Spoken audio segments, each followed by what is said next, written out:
Hello and welcome to the Customer Success Playbook podcast, where we're passionate about elevating your customer success game. I'm Roman Trebon, joined by my co-host Kevin Metzger. Don't forget, for a deep dive into our past episodes, videos, articles, and more, head over to our new website at customersuccessplaybook.ai. And remember to like, share, and subscribe to our podcast and our YouTube channel. We're committed to bringing you the latest insights and expertise from the industry's best minds. Kev, how you doing? Doing great. Excited about today's show. I am as well. And so today on the show, we are excited to be joined by Carly Agar, founder and CEO of Carly Agar Training. With over a decade of customer success experience, Carly's mission today, Kev, revolves around mentoring and guiding individuals in their own customer success journey. She's passionate about imparting a work-life balance and providing accessible career opportunities in the world of customer success. And she offers strategies and trainings for job seekers to help them stand out and to excel in their current CSM roles. Kev, you and I do a lot of local networking, and there's so many people that are looking to get into the space, looking for a career change, or have been impacted by the job market. So we're excited to have her on the show. Kev, why don't you talk about the topic we'll delve into with Carly today? Yeah, so Carly's experience is excellent for today's topic, and in this episode we're talking about Carly's perspective on the current landscape of the customer success job market. We'll delve into what makes a candidate truly stand out in this competitive arena and the nuances of today's hiring dynamics. Carly will also share her top strategies for those aspiring to make a mark in customer success, plus get a peek into her own experiences and journey in this industry. Carly, welcome to the show. We're excited to have you. And let's start by talking about the current market and, the situation with the economy the way it is and what's happening for CSMs in today's job. Well, thanks for the intro. I'm excited to be here. We're just diving right in. Bad news. Is bad news, Carly? That's the headline? No. So the current market, I know a lot of people will describe it as competitive, which is definitely true. I like to call it demanding. I think if I had to give one word to the market that we're in right now, it's demanding. And what I mean by that is it's really demanding of those who want to participate in it and also those who find themselves needing to participate in it due to layoffs or restructurings or whatever is happening.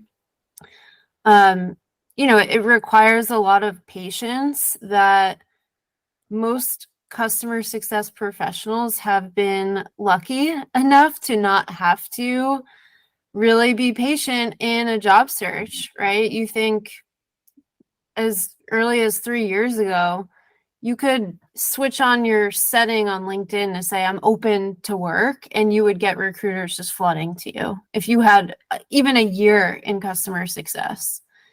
And it's just not the reality of today. And so it's demanding a lot of patience from job seekers. It's also demanding a lot of new skills, right? We used to be able to just quickly update our resume, throw a quick job description in there. Like I said, turn your open to work settings on LinkedIn and boom, you got, interviews rolling in. And the skills that it requires now is job seekers need to know how to network. They need to become better at interviewing than they've ever been before. So it's really demanding in a lot of different areas. So when you say new skills, you really mean new skills for job seeking, not necessarily new skills in the CSM role per se. Yes. Mm-hmm. Yeah, so networking, interviewing skills, even if you think about the ability to sell yourself, right? That's a lot of times how we talk about the job seeking process is, I gotta sell myself. I gotta sell myself on my resume. I gotta sell myself in interviews. 3 years ago, we didn't really have to sell ourselves, right? It was just like, hey, I'm open to work. I've got some experience under my belt, and people would flock to you. But now you really have to get good at selling yourself, which is very difficult for a lot of people because most people, I'll underline the word most, are not in a natural state of bragging, right, about themselves. There are some exceptions. We know those people, I'm sure.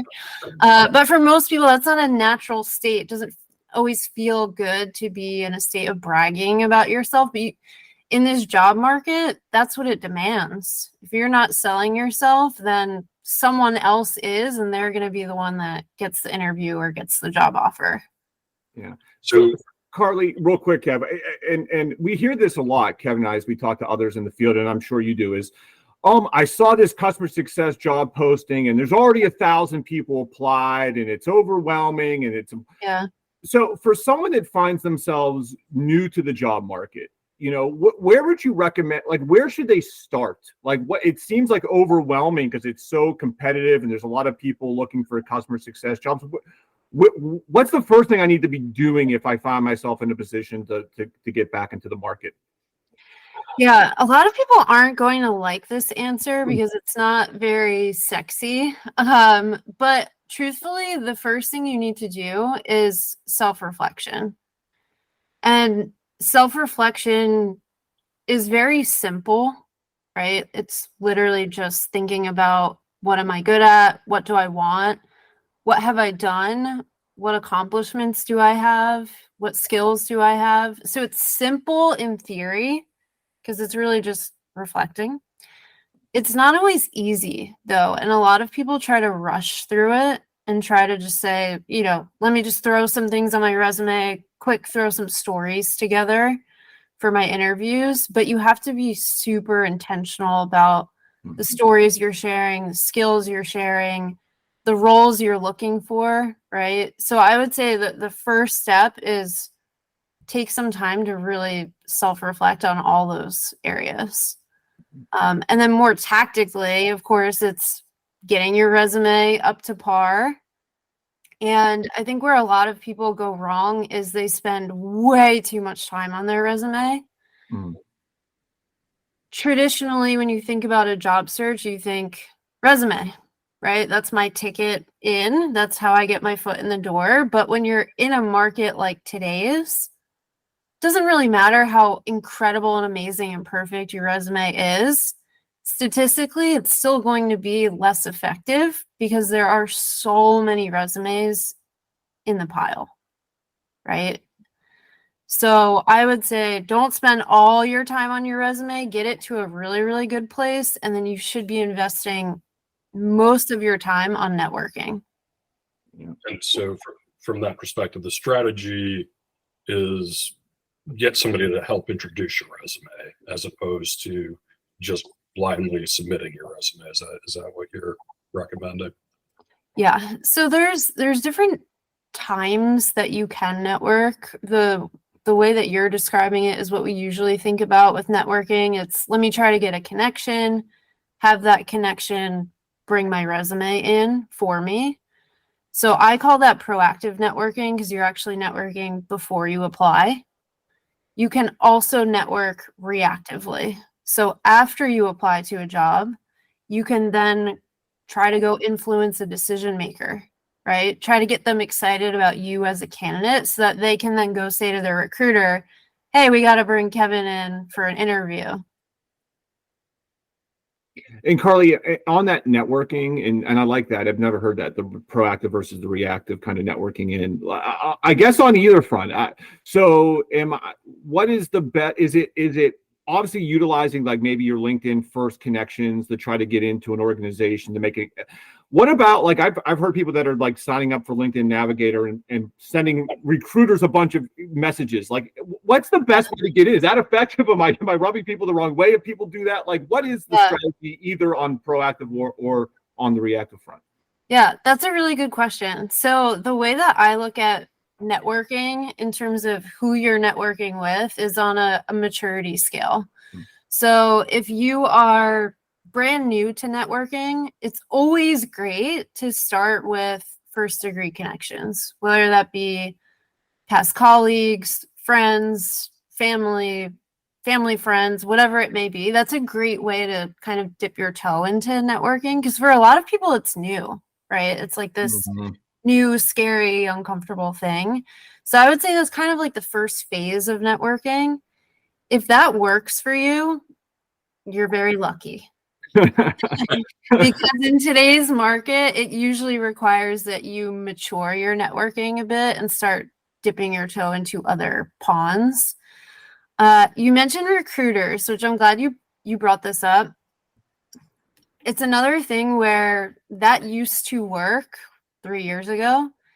In today's market, what everyone is thinking is, I got to message recruiters, right? So you think about, put yourself in a recruiter's shoes, the sheer amount of messages that they're getting, there's no way, and that's not their job, right? To respond to messages on LinkedIn. So there's no way that they're getting through all those messages. Even if they do get to your message and respond, the likelihood of them being able to then do something about that is so slim that I actually don't think recruiters are the best to spend your time. So now we're kind of moving up in the maturity scale, right? I would say reaching out to current CS professionals, whether that be existing CSMs on the team or decision makers. A lot of people are scared to reach out to decision makers, but a CSM has to be able to engage decision makers, right? So you're actually showing that you have the skill of a CSM by engaging someone of a higher title. So I say go out, go interact with decision makers. And also to think about the cross-functional teams that interact with CS on a daily basis. Sales, for instance. We know salespeople are on LinkedIn, right? They're not afraid to talk to strangers. So that's how you can kind of go from a low maturity of networking where you're just kind of relying on friends and family to a much higher level of maturity where now you've differentiated and you're reaching out to different personas. I like that.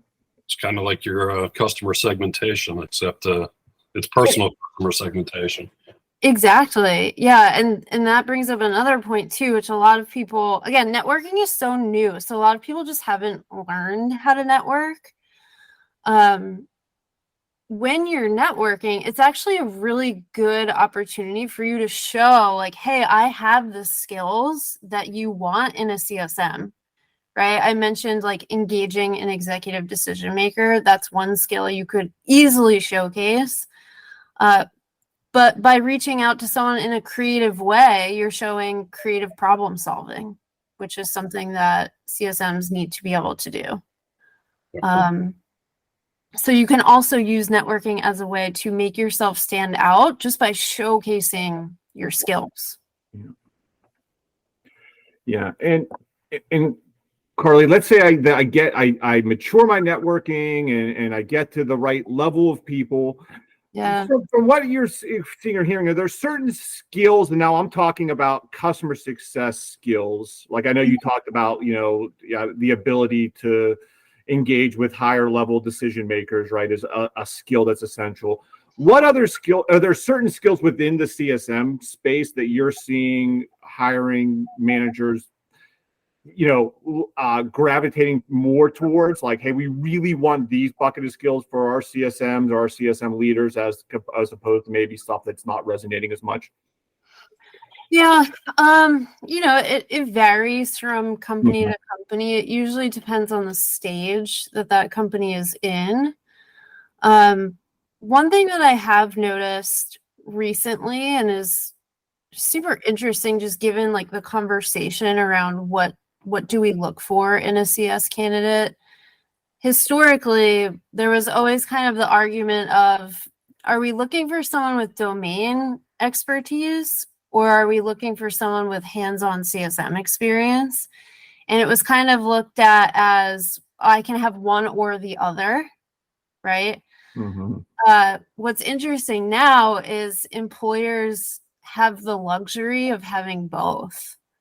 So that is something that is really challenging for candidates because it's so out of your control, right? You might have the most amazing CS experience, but if you don't also have that domain experience, you could get passed on just because of that, which is not something we're used to seeing.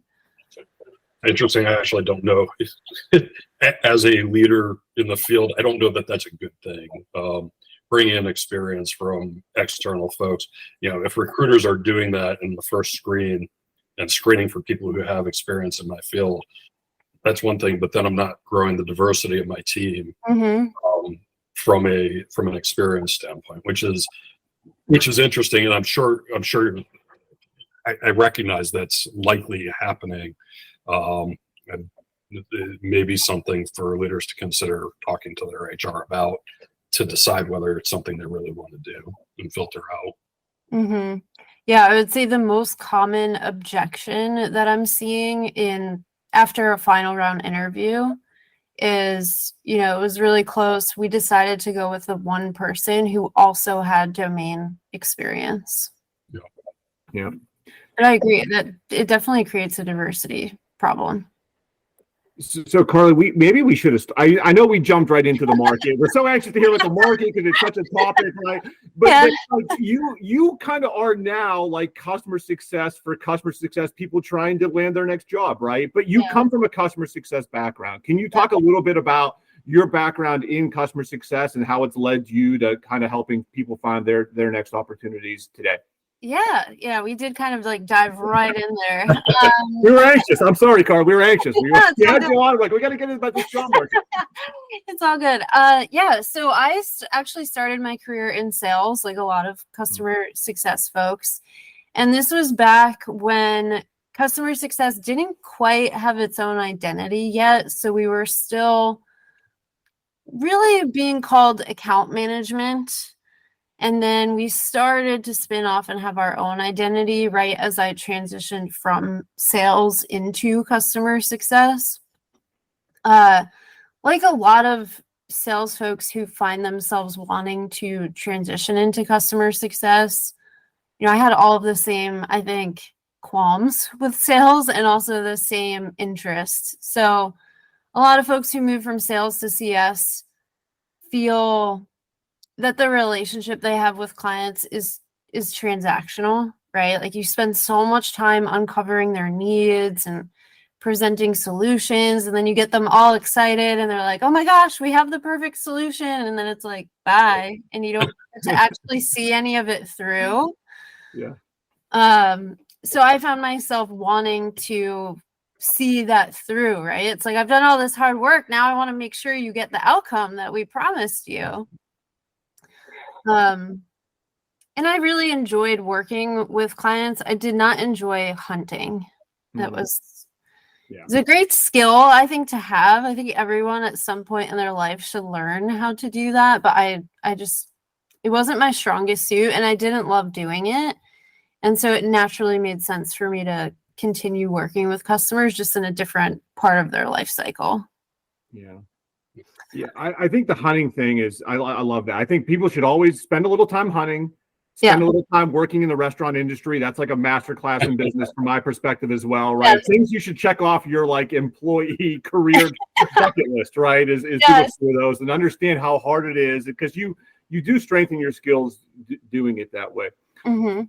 So Carly, thanks for sharing that. That's so I want to, Kevin, it's okay. I want to kind of go back to the resume thing real quick, because I know we're jumping around a little bit, but I hear a lot of people say, and there's a lot of confusion, I think, in the space on, okay, I need a resume to get through this ATS system, the automatic application tracker. I'm probably butchering the acronym, right? I need a version to get through that. And then I need a version that's like sexy, I can give to recruiters and hiring managers. But then I need a version, I need to tailor every single time. So I need multiple. What is the walking around from Carly? What is your perspective? How many resumes do I need, and how many should I be managing, updating, et cetera? I'm sure I'll get some flack for this because I tend to not agree with the vast majority of people on this topic. I think you should have one resume. And that all goes back to what I said earlier, which is you could have the sexiest, most ATS friendly, whatever that means, resume. It could be the most amazing piece of paper, right? But it still, you have to think about all of the other factors and all the other variables that impact the effectiveness of your resume. And if we're just looking at today's market, like you said, you go to apply to a job and there's 1,000 applicants already. I don't care how sexy your resume is or how many ATS systems it passes, it's still going to be less effective than it was 3 years ago. So and in working with my clients, this is what we do as well. We have one amazing resume. We actually don't think about the ATS as much as a lot of people do. And we, instead of investing more time editing our resume for every job, plugging in keywords, we use that time networking instead. I'm all about what's going to get me ROI in life and in business and for my clients. And if you're investing a ton of time in editing your resume for keywords, that's hours a week, right? It's not going to have a high return, unfortunately. And so I look to, well, what are the activities I can spend time on that have a much higher likelihood of giving me a return? And to me, in this market, that is networking. I think that makes a lot of sense. Now, so you actually don't recommend to do keyword optimization in your resume at all on a per job basis then? We are optimizing for all customer success jobs that our clients are interested in. And a lot of those roles have the same keywords.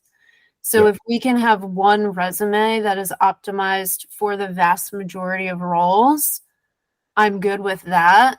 And I would rather then spend more time on other things. Okay, that makes sense. There are some exceptions, right? If you have a really unique work experience where you spent 10 years in healthcare and then you spent 10 years in, I don't know, I'm going to make something up, the automotive industry, then maybe you should have two where one is more optimized towards one industry and the other. But as a general rule, one resume, we're not editing it for every job. The other thing I'll say too, and Kevin, maybe you have experience with this, is I find that when candidates are so focused on the ATS, what I see a lot of is these resumes with tons of keywords, and I'm like, wow, these are amazing keywords. But then their experience doesn't back up the keywords that they have plugged in. And to me, if I'm a hiring manager, you've lost all your credibility, right? It's like you tried to game the system to get me to read your experience, but something's not matching up. Right. Carly, what about LinkedIn? Like, how important is LinkedIn, or like to make sure that's in a place where it's attractive to, I guess, recruiters or even hiring managers or anyone that's checking out your profile? And again, I'm like one of 7 people not on Facebook. So is there any other social media? Like, I know I'm a LinkedIn person. I'm on LinkedIn. But like, is there anything? Should the focus be on LinkedIn? Is there anything else that, from a social perspective, that people should be focused on? Yeah, that's a great question, and I think LinkedIn is another area where folks are investing too much time.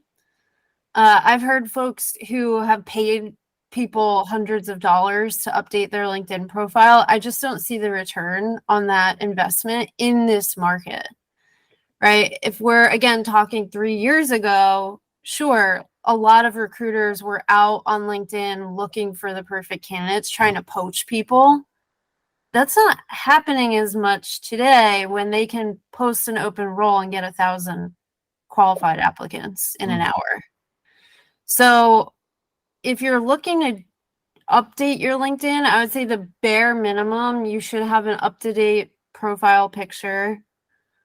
And just make sure your activity on LinkedIn, this is going to sound so crazy and basic, like duh, but make sure your activity on LinkedIn is professional, right? You don't want to be out there bashing recruiters or hiring managers, which For your previous jobs. Obvious, but I see it all the time. Yeah, previous jobs. And then just make sure that the experience that you have on your LinkedIn aligns with your resume. So if someone is kind of cross-checking that everything is good to go, but I don't think you should be spending more than an hour getting your LinkedIn in a good spot. Okay. Yeah, that's great. Yeah, we can put a breaking news banner at the bottom of the video. It says, Carly says, don't bash former employees on LinkedIn. Right? Breaking news. And I get it. Folks who are in this job market, like they have a lot to deal with, right? I have the utmost respect for them. And when folks are kind of venting on LinkedIn, it's just because they're seeking community, right? And there's a lot of comfort in community. So I understand where it comes from, but you don't want something silly like that to be the reason why you don't get an interview. Yeah, for sure. It's just not worth it. So I'll stay on the LinkedIn, Kev, real quick. Sorry, I got one more follow-up to this. And so, because I was asked this and I had no idea how to respond to this. Okay. So someone in the job market said, hey, Roman, what's your thoughts on, I see in my LinkedIn feed these people that have been in the market for a while that write these like Hallmark-esque posts about the struggle, the challenge, basically asking, and the person said, it comes off sort of, I don't know, desperate may be the right word. I'm not sure the right word. Should I be doing this? It seems to be working because it's getting likes and reposts, but then I don't want to, that's not kind of my personal brand. I had no idea. I said, well, luckily I'm talking to someone who's an expert like this week. Yeah. That's a great question. So I'm all for it if it's done tactfully, right? Of course, that's another area where you want to be careful. I wouldn't necessarily recommend saying, I've applied to 10,000 jobs and no one has given me an interview, because that could actually reflect poorly on you as a candidate. So I think as long as you're being intentional about what you're sharing, then it's fine. And it could actually have some benefit, right? If a lot of people are liking it, are commenting on it, maybe someone that you are connected to through, a previous employer sees it. So I think it is a good idea as long as you're careful about what you're saying. You don't want to position yourself as an unattractive candidate in doing something like that. So it should be more about what you're looking for and what you bring to the table, and less about the struggles you've been having in your job search. Just like the resume, interviewing, networking. Exactly. It should be about selling yourself. All of it's, you're selling your value. If you are positioning that you have a loss of value because you are not currently employed, you're reflecting poorly on yourself, basically. Exactly. Yeah. And Roman, you brought up a good point, which I wanted to touch on. You said, would that seem like, would some people perceive that as being a negative thing? What I always like to remind folks in their job search is you're not going to please everybody, right? And you can only control what you can control. So the reality is a post like that might make you unattractive to some hiring managers, but you have to think, all right, are the potential benefits going to outweigh that? Yeah. And another example of that is networking. Like I get asked all the time, is that going to bother people? Are they going to think I'm like sleazy or annoying if I'm trying to message them on LinkedIn? And the reality is, yes, you are going to run into some people who think you're annoying and sleazy for trying to network with them, but that's out of your control, right? They were going to think that irregardless. So just focus on what you can control. Go find those people who are going to be welcoming to your LinkedIn messages or your LinkedIn posts, whatever it might be. Yeah, I like that, right? There's a lot of people out there, right? And so they could land in different ways. So the rage right now is AI and Chat GPT. Yeah. Right?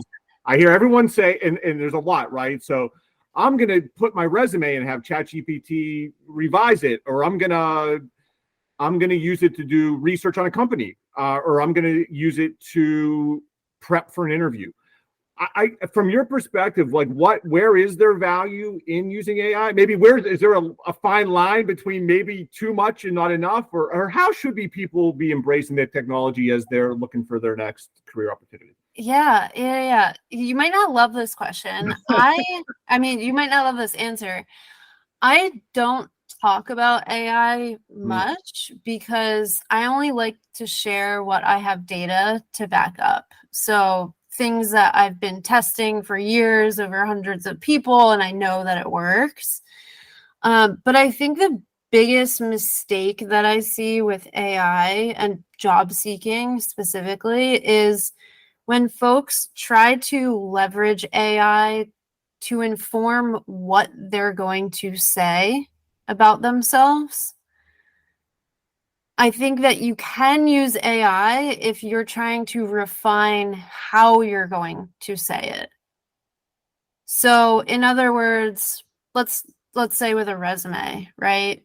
If you are trying to make your resume more concise, or you're trying to lower the readability level, I would use AI to help you refine what you've already decided you're going to say about your experience. So it's helping you with the how, but it's not determining for you what you're going to say about your experience. Am I explaining that well? Yeah.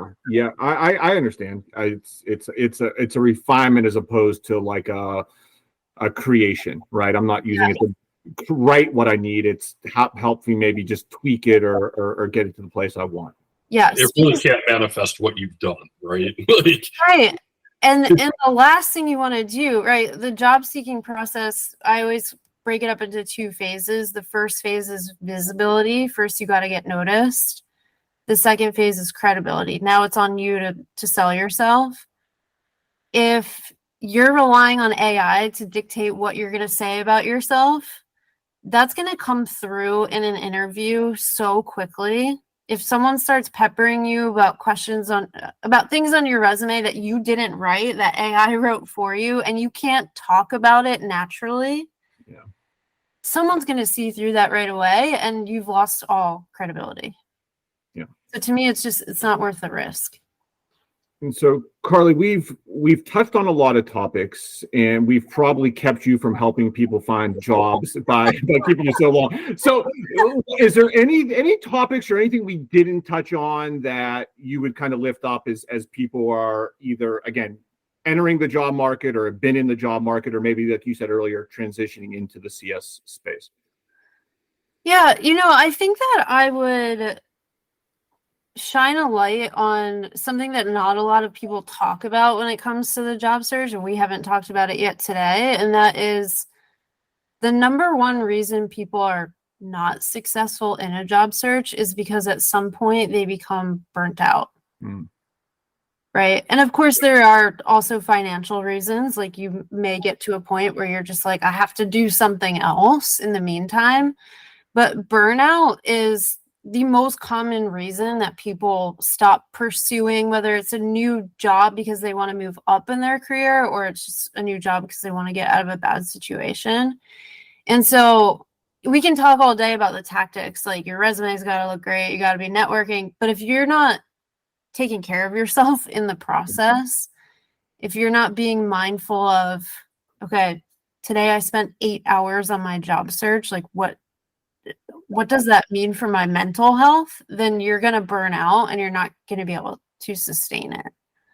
So you have to also be very careful about giving yourself time off, right? Yeah. Even though it feels so urgent, if you burn yourself out, even, that has other impacts too. If you're in an interview and you're just completely burnt out and operating from this place of like desperation, you're not going to show up as confidently as you normally would. So I think it's important to have all the pieces in place and to have all those skills developed, but you also have to be careful about how much time you're spending on it, and that you can actually sustain it and still have a life throughout the process. Yeah, no, I'm glad you raised that, because it's it's a challenge to keep that balance, right? And to stay motivated and stay positive. Because you talked about hunting. It's like hunting in a way, right? You keep your hunt and there's a lot of ebbs and flows, and it's like a roller coaster. And if, you got to be able to manage the down times as well as when things are there's a lot of, sticks in the fire, right? Kev, we want to get into rapid fire here with Carly. Let's do it. All right. Woo, rapid fire. Rapid fire. Carly, buckle up. I can guarantee this is going to be the most difficult part for me. So, one hobby you have outside of work to help you decompress and unwind? Oh gosh, I was going to say golfing, but then you said to help me decompress, and that does not help me decompress. Reading, I'll say that's something that does help me decompress. Okay. How long you been golfing, Carly? About 3 years. So Okay. I'm pretty new to the scene. Yeah. Yeah, that's awesome. That's awesome. Yeah, I don't know about unwinding and enjoying your time, but it's still fun to It learn. depends on the day, right? Some days it's the best, the most relaxing thing, and then other days just makes you question a lot of your choices. And if it's like me, I'll have 94 bad shots, and then like the last hole, I'll have 2 good shots in a row, and I'll be like, "Oh man, this is great! I should do this more often." That's what makes you want to come back. I totally got the first 98 shots that were awful. Yeah. So It always gives you enough to keep you coming back, That's exactly. that's right. but never more. That's it. At least not in my case. So you mentioned reading. What's one of your favorite books? Oh gosh. I'm really into thrillers and like crime and murder mystery. But one of my favorite books that I would actually recommend to potential listeners here that is relevant to the conversation is The Outcome Generation. Great book. In general. Yes.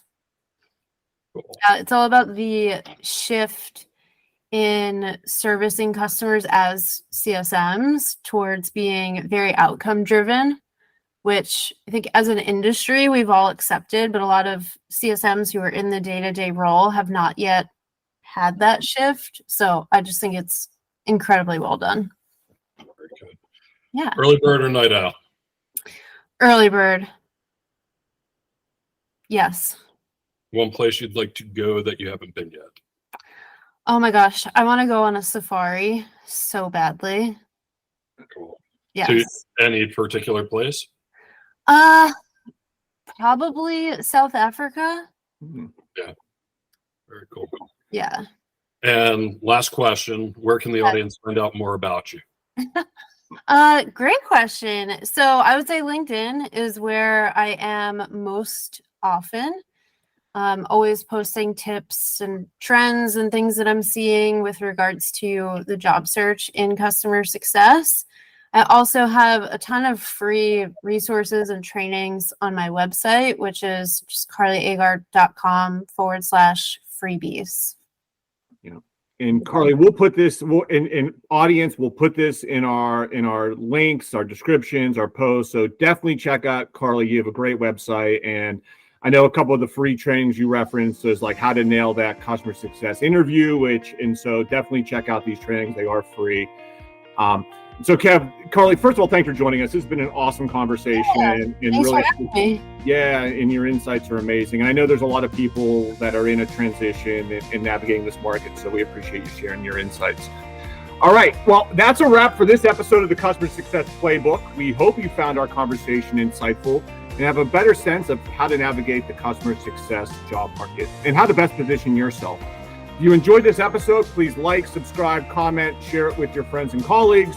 You can find us on LinkedIn at Roman Trebon and at Kevin Metzger. You can also find us at Customer Success Playbook on LinkedIn. Again, check out our website, customersuccessplaybook.ai. We'll also have a link to Carly's website on there as well. Sign up for our newsletter, connect, share your feedback on the show, and give us ideas and suggestions for future topics and guests. And as always, thanks for listening. Keep on playing.